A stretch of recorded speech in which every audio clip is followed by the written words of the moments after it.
Hi guys, it's Kelly here and I'm back with another video for Honeybee Stamps. Today we're going to be using some older products, the sand background, the Hello Summer stamps and dies, and then the Flippin' Fabulous stamps and dies. Totally love this set. I have made cards with it in the past.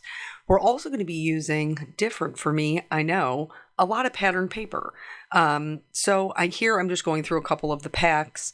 Honeybee does have some of these on sale right now because they're moving from they used to have pads that were 6x6 and now they're moving more to the, I don't know what size this is. I'm sorry. But anywho, I just wanted to show you, even though we're making a beachy card, the paper packs that you use don't necessarily have to be beachy.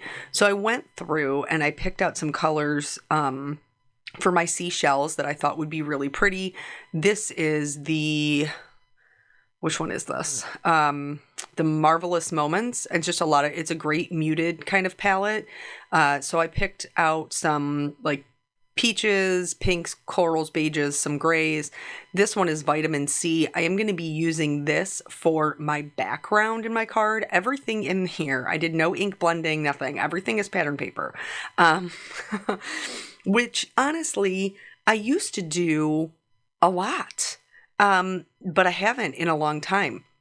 So basically the point of today's video is showing you how you can take your use of pattern paper and still give it texture and dimension. This is the newest paper pack. This is the Adventure Awaits. This has absolutely nothing to do with beaches, but I love this one, even though it's not appropriate for my card. But there's a bunch of ones in here that are really great color palettes for the beachy cards that I'm making. So here I'm going to use this one, but I'm only going to use the sky portion. The Hot Tropic one is one of the ones I believe that's on sale. And for these, I was looking for a pattern for my flip-flops. And there's a couple of really, really great ones in here. I totally love that little like Hawaiian print. But I didn't end up finding one that matched the same color palette that I had going on for my seashells and my water. So even though I flipped through it a couple of times, I actually ended up picking one from the summer stem set. I also snagged out that one, that pretty gradient for my shells. And I love these florals. I did another beach card was it last summer? I think it was last summer, with some patterns from the same pack. So ultimately I ended up going with like this peachy kind of floral for my the base pattern of my flip-flops because it matched everything that I had going on. They have a lot of really great basic ones that's like pinstripes or polka dots. I use some of those as well. But here I am trimming down and this is why they're switching to that size. Like they have been using it for months, but it's because you can cut it in half and still have like two A2 size cards. So I am going to use the sand. You saw me just tear it in half, and the water. I'm going to use the same. Everything's the same. We're going to do one that has no dimension, no added dimension, I should say. And then we're going to do one that has the other extra things that you can kind of do to, bump up your dimension. So here, this will be the one that doesn't have any added dimension. And that white tear in the border is going to act as our surf. This is the one we're going to add some dimension to. Enter the sand background. If you don't have this background, I use it every summer, just FYI. And we're going to use it to not only add some more dimension to our sand, but we're going to use it to add texture as well. So I am stamping it in our Be Creative gold pigment ink. I forgot to treat my paper with my anti-static tool. That's why you saw the panic hand. But I'm going to stamp it down and then I'm going to heat emboss it. And so this will create another dimension of sand on my paper, but then it will also give us something that we can actually feel Plus, the metallic is a super cool ad because, as you know, when you go to the beach, you can see it kind of like glistening in the sun. So this gives us all of those things. If you didn't want to do the embossing, you could still just stamp with the gold like I did here. You just need to give it a second to dry because it is a pigment ink. It does take longer. So just going to sprinkle on some gold embossing powder, and then I'm going to use my tweezers to hold it so that I can apply my heat gun. Since it is an all-over stamping, it can be a little tricky to find a place to hold it at, and the tweezers are super helpful for that because my fingers are not made of asbestos. So yeah, how did I come up with this idea? I used to use pattern paper all the time. And then companies started coming out with like background stamps and cover plates and things like that. And I found that I got much more enjoyment out of making my own, but I still hoard my pattern paper. So here you can see the difference in the two and just how that texture kind of bumps it up. Now we're going to go ahead and adhere these down to their card bases. I'm doing the water first because I want the beach to be the larger portion, and I just tore them in half. So because I want the beach to be the larger portion, I'm going to put that on top.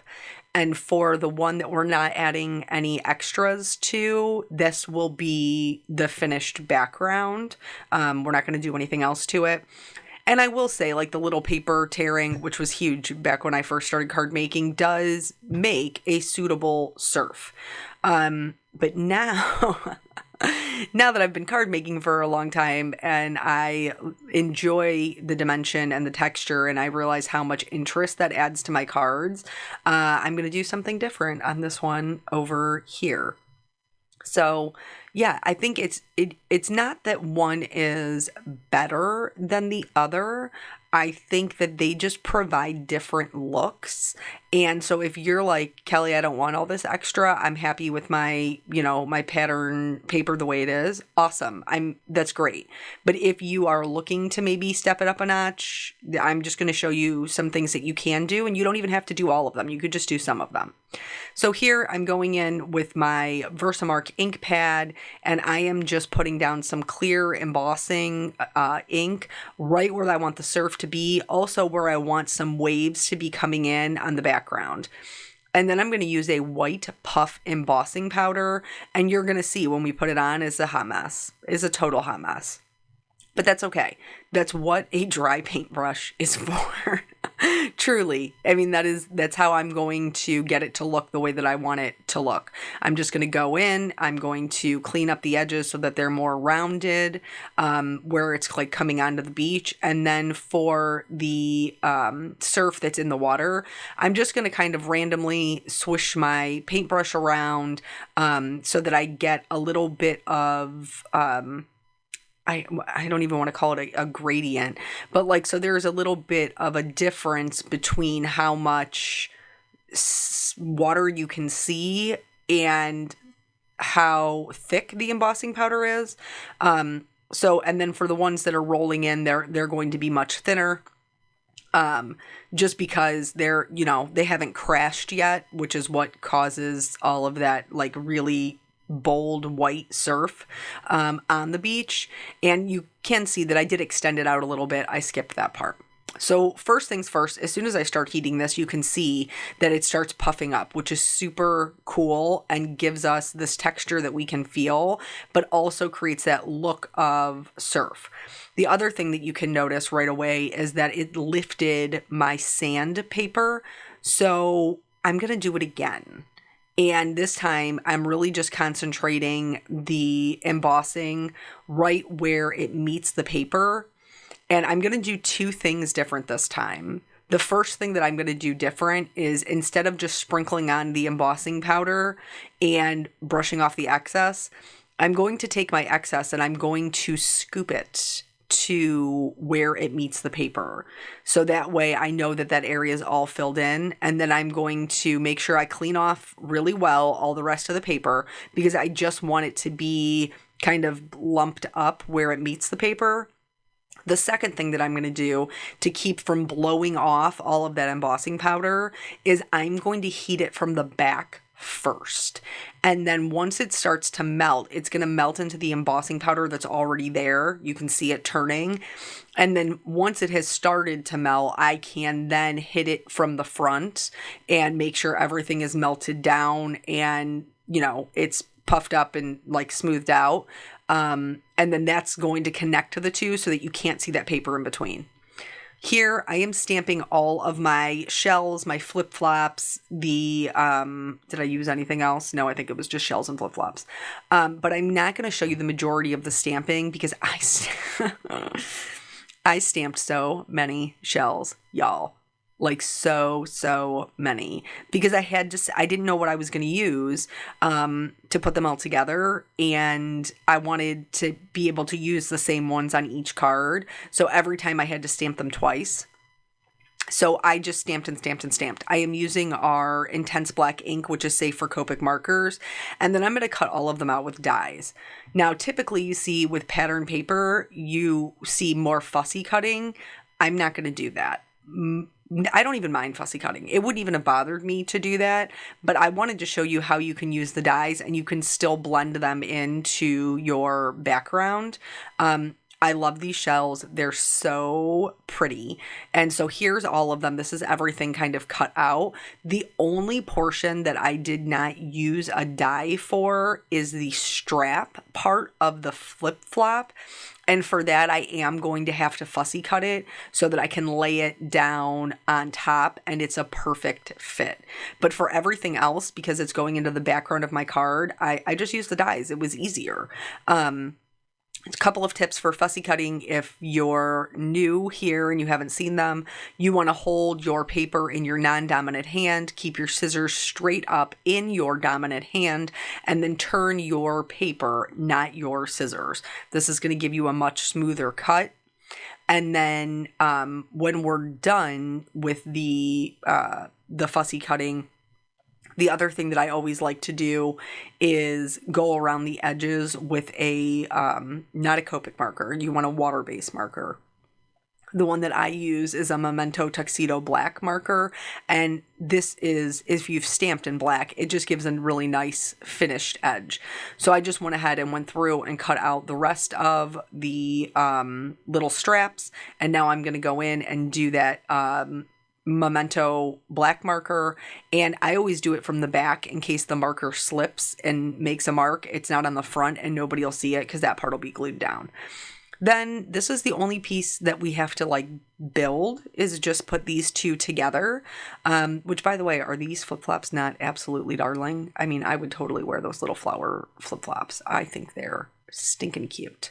But I like florals in my clothes, in my cards, in my vase on my table. It doesn't really matter. I like flowers. So I'm going to adhere those down. And again, and obviously as we go, you'll see one portion of it will be colored, which is where we're adding the dimension. In order to add the dimension, I am using alcohol markers and I'm only using grays. So you don't even need a ton of markers to make this happen. So the first thing I'm going to do is I'm going to go in with my darkest gray and I'm going to color in the outline of my flip-flop. So I'm just going to color that portion in so I can see the actual image. The next thing I'm going to do is I'm going to go in and I'm going to put in a shadow of the strap because they would be up above. So they would cast a shadow down onto the flip-flop. Super easy to do because it's just a V shape. You just want to follow those same lines.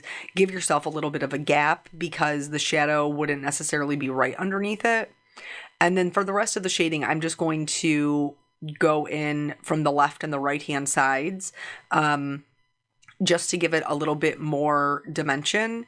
And that's just with the mid-tone and the lightest color. So you can see them sitting next to each other, how one looks way more dimensional than the other. For the strap, I went in with my darkest gray and added shading where it's bent back.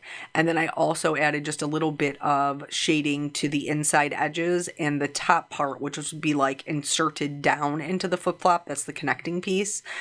And once those are done and being colored, I am going to now adhere these straps, and then these flip-flops are done.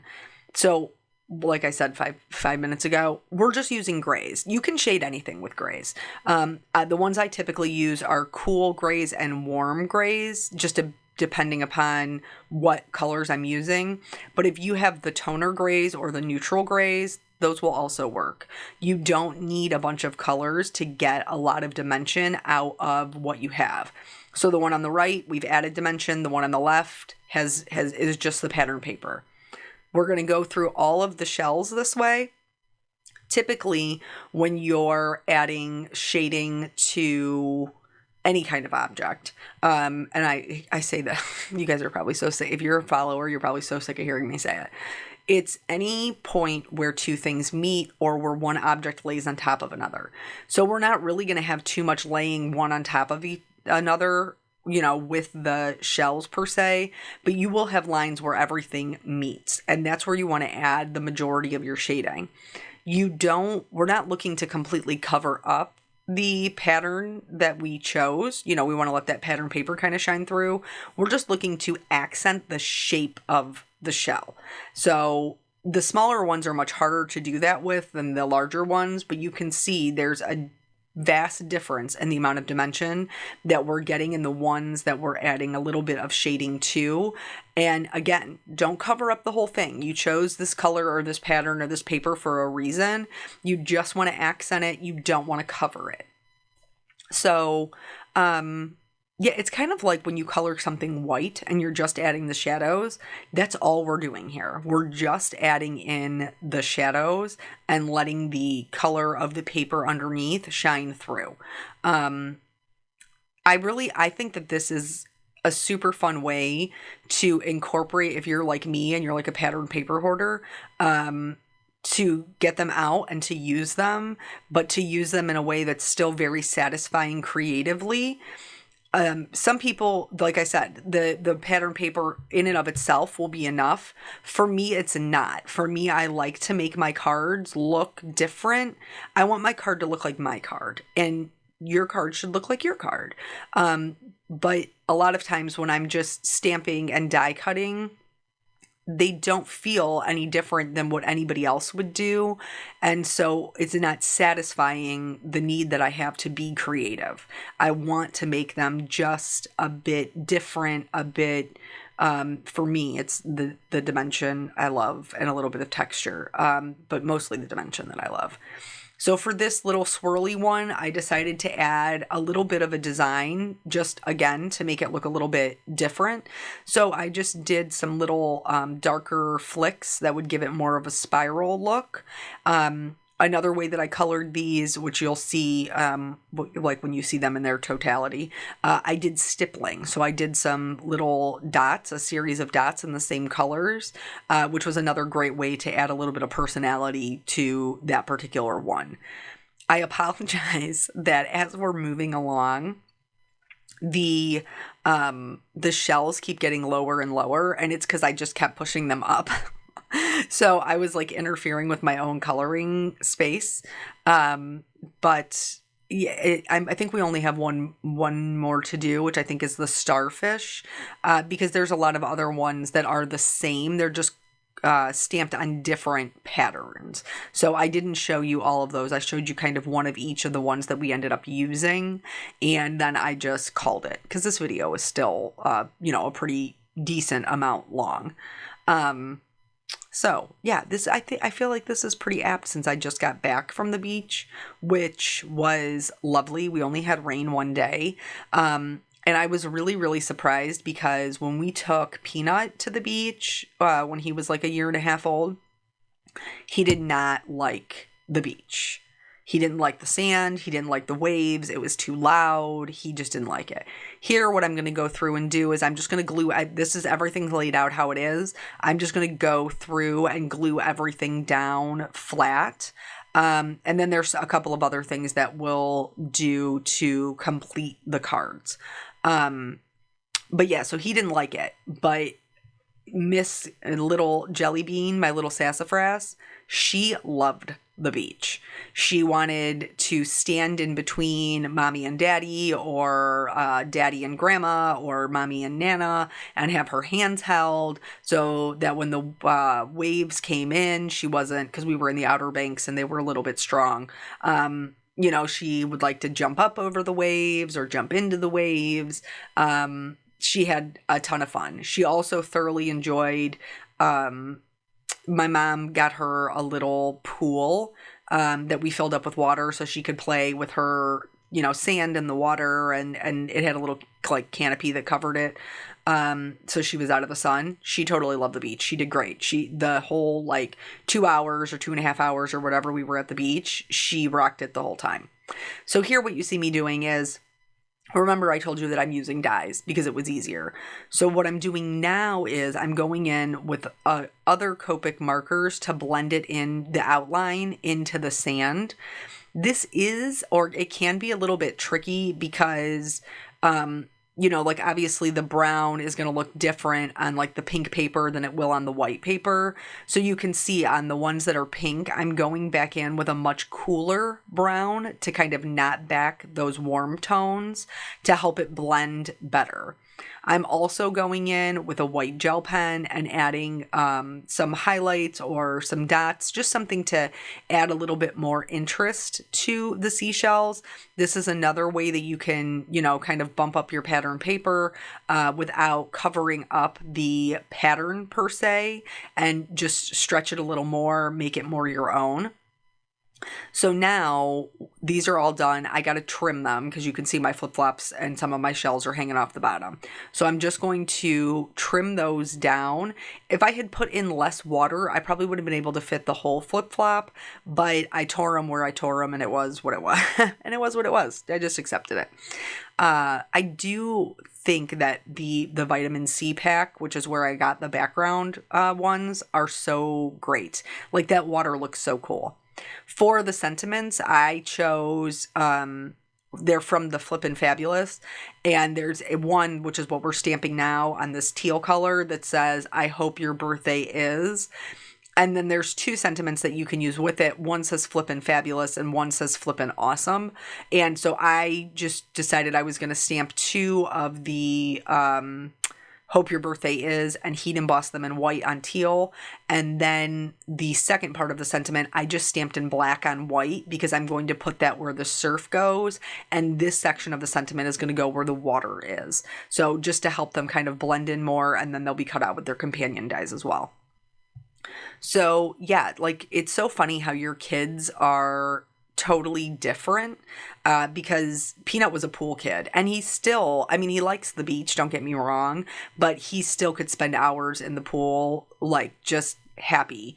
Caitlin tended to get bored at the pool, mostly because I think she can't swim on her own. She's got to be attached to somebody, and she's a very independent little baby, so I think that was her bigger problem at the pool, is she would get bored because she couldn't just be as independent as she wanted to be. But it will be interesting to see next summer, as she has gotten older, if she enjoys the pool more. So I chose which one did I use? I love Honeybee Gems. Honeybee Gems, or the cat's pajamas. Happy Hearts is the one that I chose. And there's a pinkish white one, kind of like an Aurora Borealis look. Those are the ones I decided to go with to accent the sentiments. And then I did add some clear glitter to all of them, including the ones that are just the pattern paper with no extra dimension. And these are both the cards. So I hope that you learned a little something about how you can kind of stretch your pattern paper. I hope that you're interested in giving it a try. Remember, you don't have to do them all. You could just pick one or the other or whatever. But thank you guys so much for joining me. I always appreciate your time, and I will catch you on the next video. Bye.